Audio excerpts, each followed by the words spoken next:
తెలంగాణ ఉద్యమంలో కొండా లక్ష్మణ్ బాపూజీ పాత్ర అనిర్వచనీయం. ఆర్జీవన్ జీఎండీ లలిత్ కుమార్ వెల్లడి.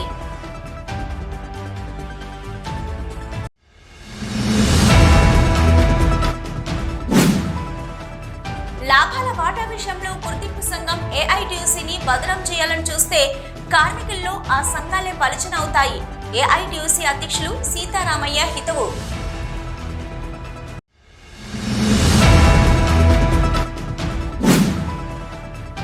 తల్లిదండ్రుల పట్ల గౌరవంగా ఉంటూ వారి బాగోగులను చూసుకోవాలి. సీనియర్ సిటిజన్ అసోసియేషన్ వ్యవస్థాపక అధ్యక్షులు పిటి స్వామి సూచన.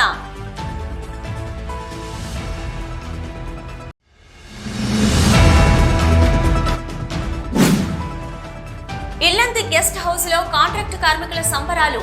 ఎమ్మెల్యే రాజ్ ఠాకూర్ కి కృతజ్ఞతలు తెలిపిన కాంట్రాక్ట్ కార్మికులు.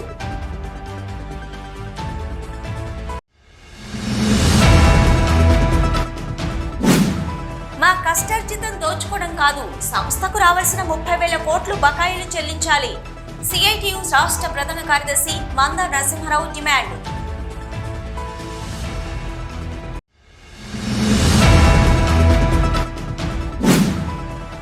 సింగరేణి కార్మికుల మారుపేళ్ల సమస్య పరిష్కారం కోరుతూ ముఖ్యమంత్రి రేవంత్ రెడ్డికి పోస్టు కట్టలను పంపిన ఎన్సీపీ మారుపేళ్ల బాధితులు.